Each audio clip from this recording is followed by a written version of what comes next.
de la RDC ont livré cet après-midi à Luanda en Angola contre les Chilo Polo Polo de la Zambie. Score final du match 3-0. C'était un match amical inscrit dans les préparatifs du CHAN 2016. Le dossier du jour est consacré à ces élèves qui ne jurent que par les jeux vidéo, même aux heures de cours. Alors ils sont nombreux à faire l'école buissonnière au détriment de leur formation. Parents et élèves s'inquiètent, mais les tenanciers des salles de jeu, eux par contre, ne se mordent pas les doigts tant que ces élèves leur apportent de l'argent. Et puis sachez que deux temps forts ont marqué la journée de ce vendredi au ministère des Postes et Télécommunications. D'abord la signature d'un arrêté ministériel pour une poste universelle et la mise en circulation des nouveaux timbres de la RDC.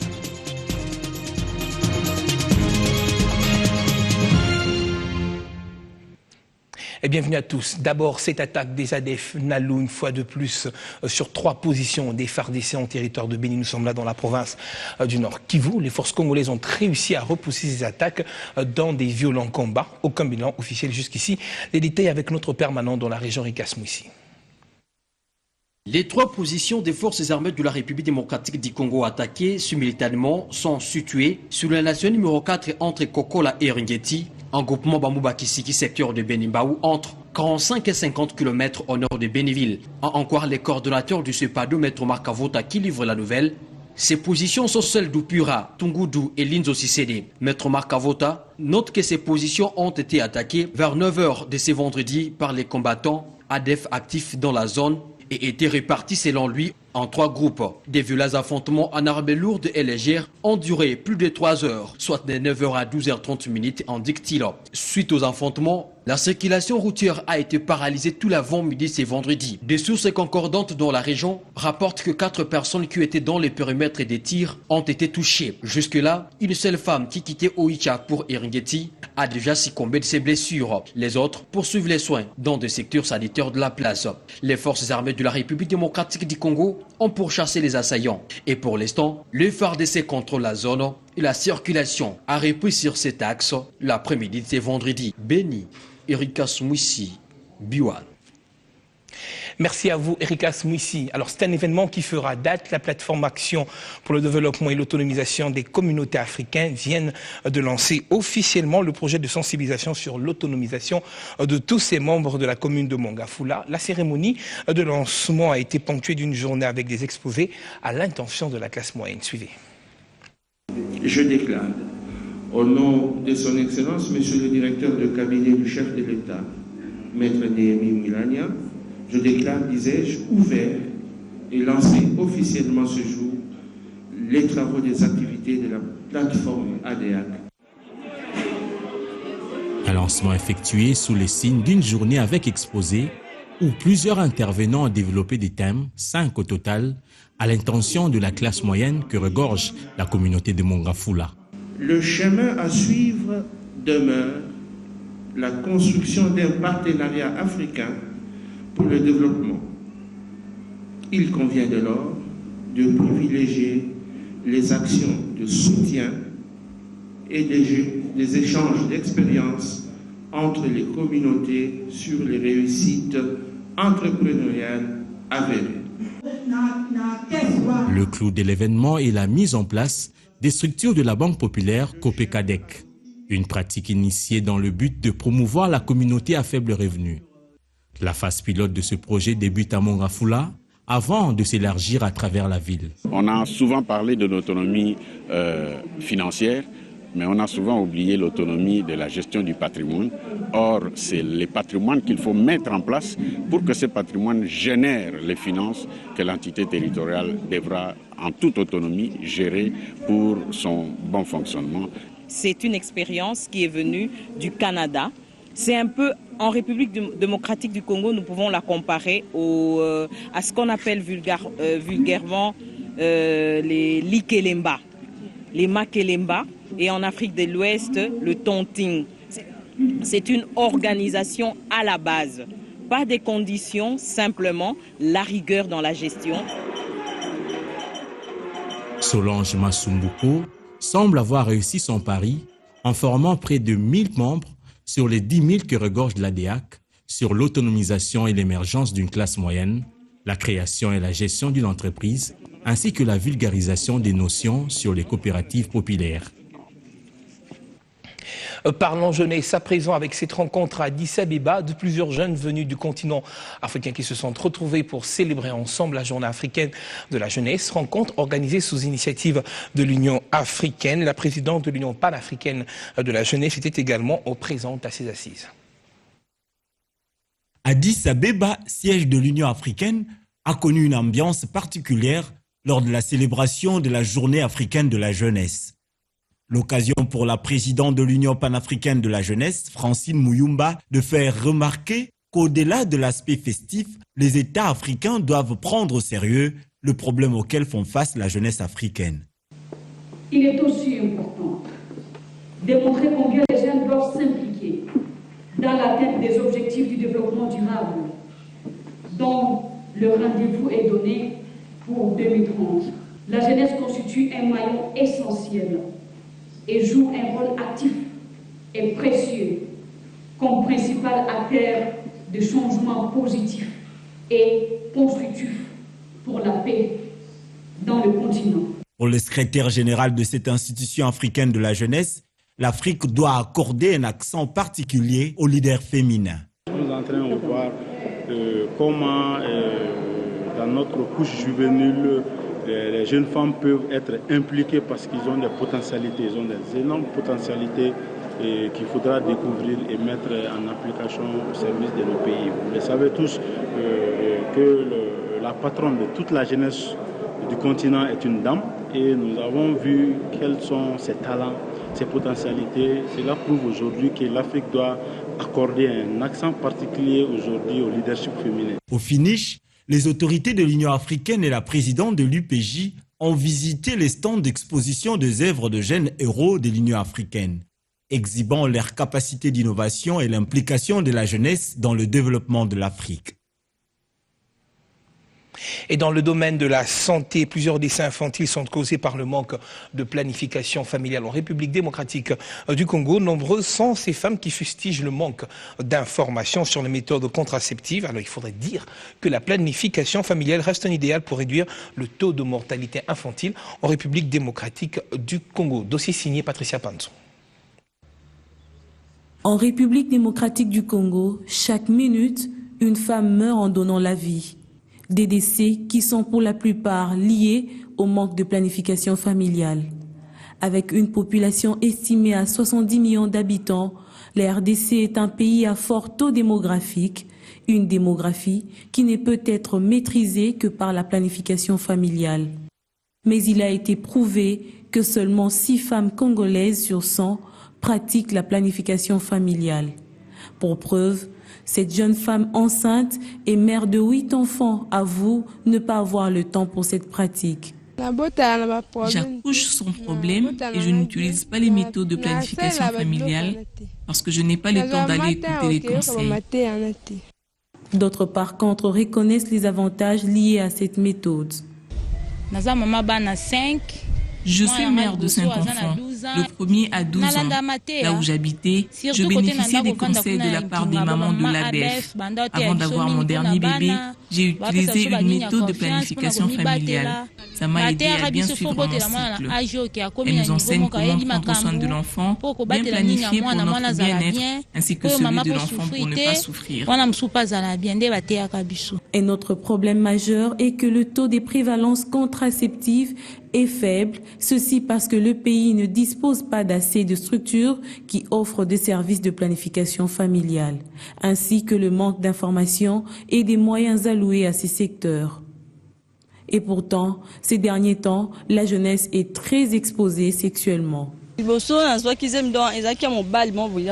Ma première grossesse était un accident. Après, j'ai rencontré un autre homme et je suis encore tombée enceinte. Je ne m'attendais pas à ça. 2 fois j'utilise le préservatif et 2 fois non. Mais je n'ai jamais compris comment cela est arrivé. Je calcule bien mes dates de règles. C'était seulement une erreur. Investir maintenant dans la planification familiale va d'ici 2015 sauver la vie de plus de 18 000 femmes, 868 000 enfants seront épargnés et plus de 3,7 millions de dollars seront épargnés chaque année.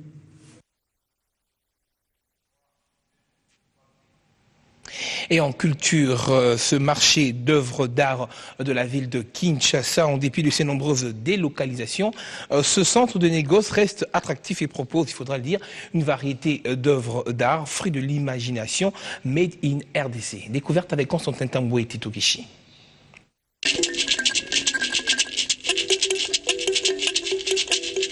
Plus de 1300 artistes et artisans congolais exposent leurs œuvres d'esprit dans ce petit marché qui se défigure davantage.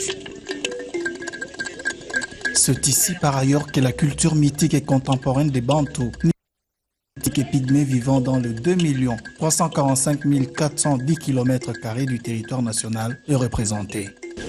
Là, j'ai une pirogue dans ma main à laquelle nous avons placé trois personnes, c'est deux personnes identiques et l'une qui est assise, synonyme d'un chef.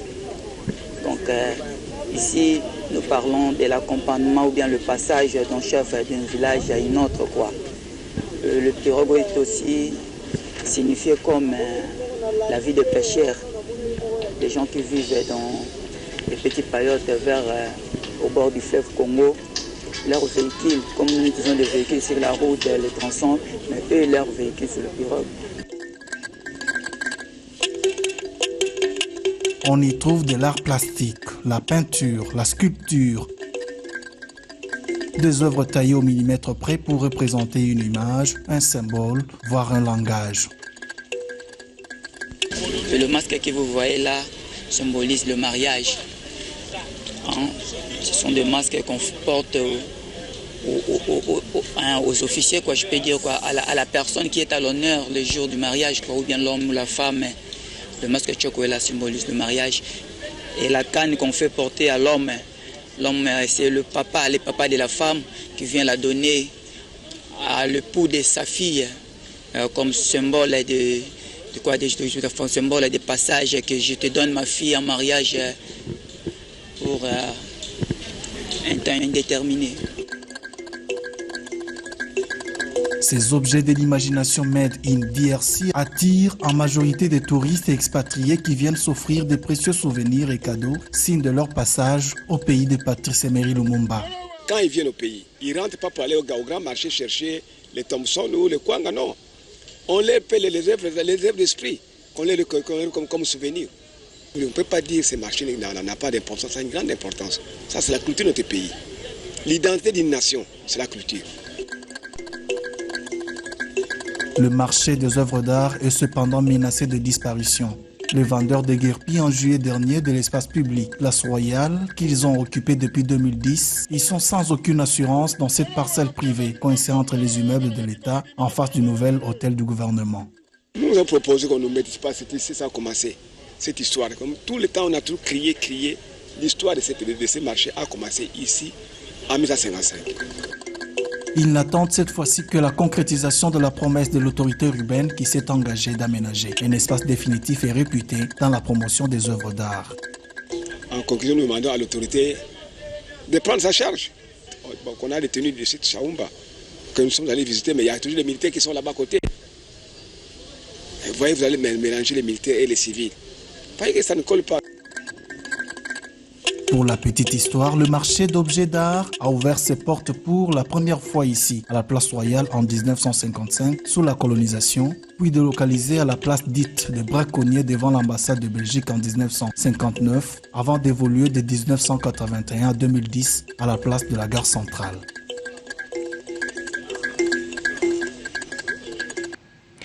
Comme annoncé à l'ouverture de ce journal, la journée de ce vendredi était chargée au ministère des Postes et Télécommunications. D'abord, la signature d'un arrêté ministériel pour une poste universelle, mais également la mise en circulation des nouveaux timbres de la République démocratique du Congo. Vous vous souviendrez, les derniers timbres avaient été imprimés en 2002.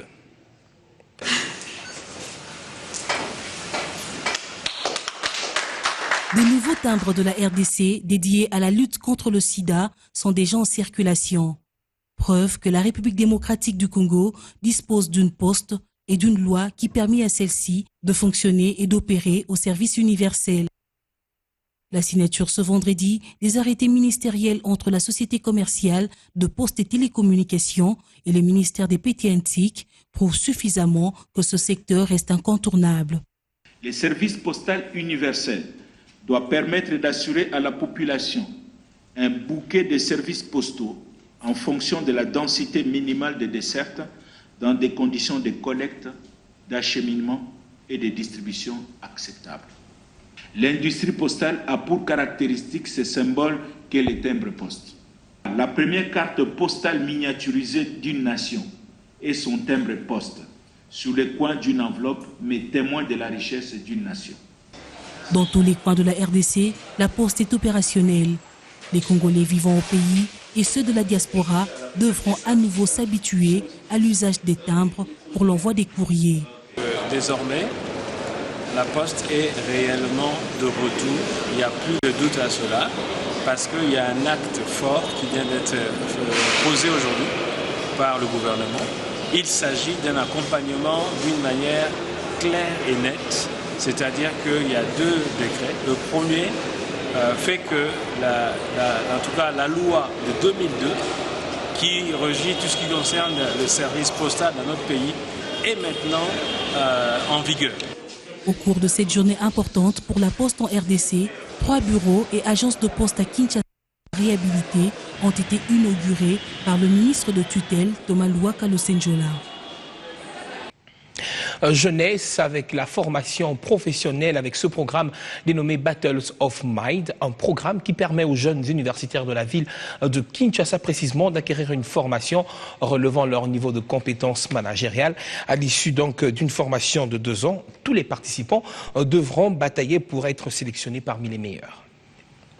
Battle of Mind est un programme qui permet aux jeunes universitaires d'acquérir des compétences managériales avérées au terme d'une formation professionnelle de 2 ans. Une manière de favoriser l'établissement d'un environnement plus juste et équitable afin de donner aux diplômés d'université une formation adéquate pour affronter le monde du travail. Un programme lancé ce vendredi à l'hôtel Memling par la société British American Tobacco, BAT, qui se déroulera sous forme d'une compétition entre étudiants de diverses universités de la RDC. C'est dans ce contexte et pour répondre à ce défi complexe que nous initions le concours Battle of Minds. Cette première édition du projet consiste en une compétition qui opposera 5 groupes d'étudiants issus de 5 instituts supérieurs et universités choisis pour faire partie de ce projet pilote. Battle of Mind, un programme qui se greffe à celui du gouvernement congolais dans ce secteur de l'emploi et de la prévoyance sociale. En notre qualité de membre du gouvernement de la République démocratique du Congo,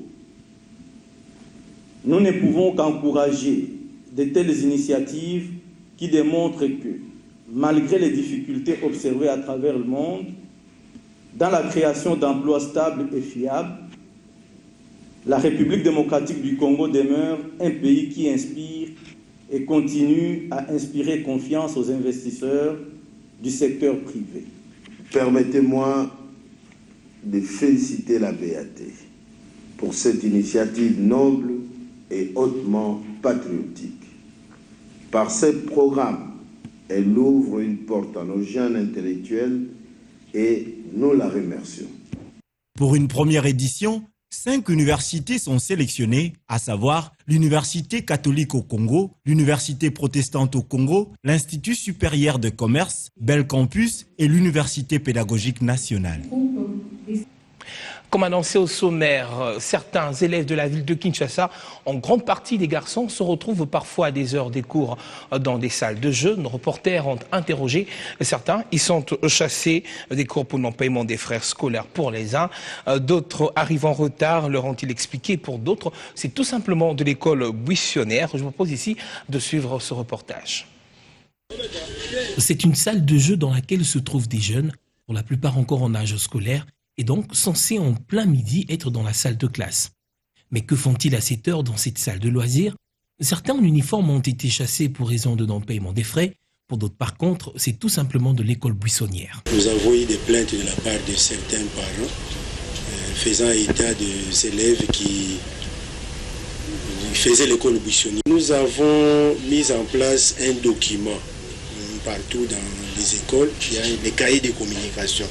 Il y a aussi le journal des classes Normalement, un parent responsable est censé contrôler tous ces documents-là et vérifier la matière que les élèves ont suivie pendant la journée. En principe, l'école et la famille, les parents devaient travailler en collaboration. C'est comme cela que nous avons mis en place ces documents-là. Une pratique devenue courante pour certains élèves, phénomène connu des autorités des établissements scolaires qui se disent avoir pris des mesures pour éviter pareil cas. Mais ces derniers décrivent toutefois la passivité des parents qui ne collaborent pas très souvent avec les autorités d'école. Et des fois, je joue aux jeux vidéo. Lorsque je suis en mes chasses, si j'ai des problèmes de Minerval, on me chasse, je pars jouer aux jeux vidéo, à l'uniforme. Mais des fois, si je rentre à la maison, je trouve que c'est un peu embêtant d'aller, ils vont me dire qu'ils n'ont pas l'argent de Minerval. Ça, je trouve un peu pour partir aller jouer aux jeux vidéo.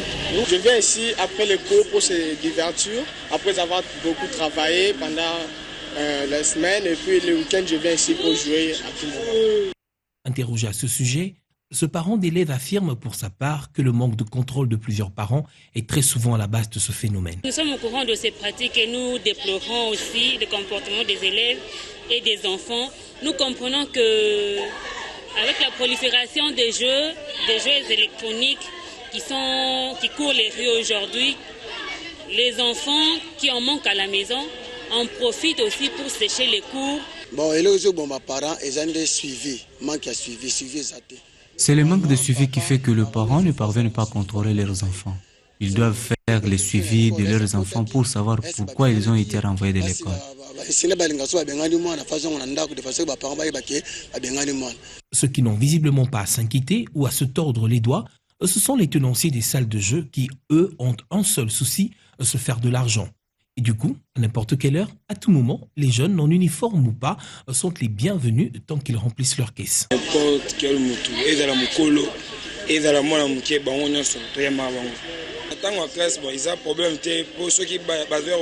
Nous accueillons tout le monde sans distinction, petit ou grand.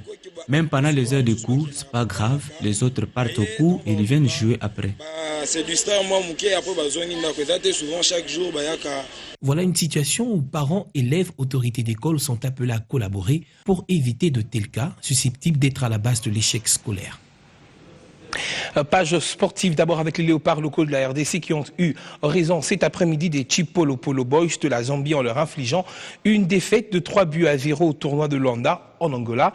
Punga a ouvert donc le score, suivi d'Héritier Louvumbo qui a scoré en second lieu toujours pour les léopards de la RDC, et Jean Mundele est plus venu clôturer la série de ses buts en marquant donc le troisième but. Voilà une belle victoire qui ouvre ainsi la porte à la finale pour la RDC. Et voilà donc, les léopards de la RDC sont qualifiés pour le CHAN 2016 qui se déroulera, je vous le rappelle, au Rwanda durant tout un mois. L'historique des léopards locaux dans cette compétition, les performances réussies par la RDC en 3 éditions, et à quoi peut-on s'attendre à la prochaine édition? Je propose ici de suivre cette analyse. Le CHAN avait été conçu en 2007 par le président Issa Yatou. Nous avons participé à la première édition déjà. D'ailleurs, nous avons été présents toutes les éditions. Je vois encore Nonda qui était venu encourager les joueurs qui devaient aller en Côte d'Ivoire. Mais il disait, mais avec la qualité que je vois, telle que je les ai suivis en championnat, ils ont la chance d'aller prendre la coupe. Mais enfin, c'était prémonitoire. On a la chance de se retrouver le 8 mars 2009 en face de nouveau de notre bourreau, de la troisième et dernière journée de poule. Nous les battons par 2-0. Fête à la maison, fête au pays. Les enfants, enfin, le chef d'État les avait reçus à Goma. C'était la grande fête. Nous tombons sur la Tunisie, qui était la meilleure équipe du tournoi, qui va d'ailleurs à la fin remporter le titre. Ils nous éliminent 1-0. Pardon. Et puis, il revient la troisième édition. En quart de finale, nous rencontrons de nouveau les Ghana que nous avons humiliés en finale 2009. Les Ghana nous battent par 1-0, exactement comme c'était passé à Omdurman au Soudan. Donc 1-0 contre la Tunisie, 1-0 contre le Ghana, on est éliminé. Et puis sachez que le premier championnat d'athlétisme scolaire a vu le jour en ce début de mois de novembre 2015. Plusieurs écoles ont répondu au rendez-vous sur la piste d'athlétisme du terrain annexe du Stade des Martyrs. Plusieurs épreuves se sont déroulées dans le 100 mètres hommes et dames.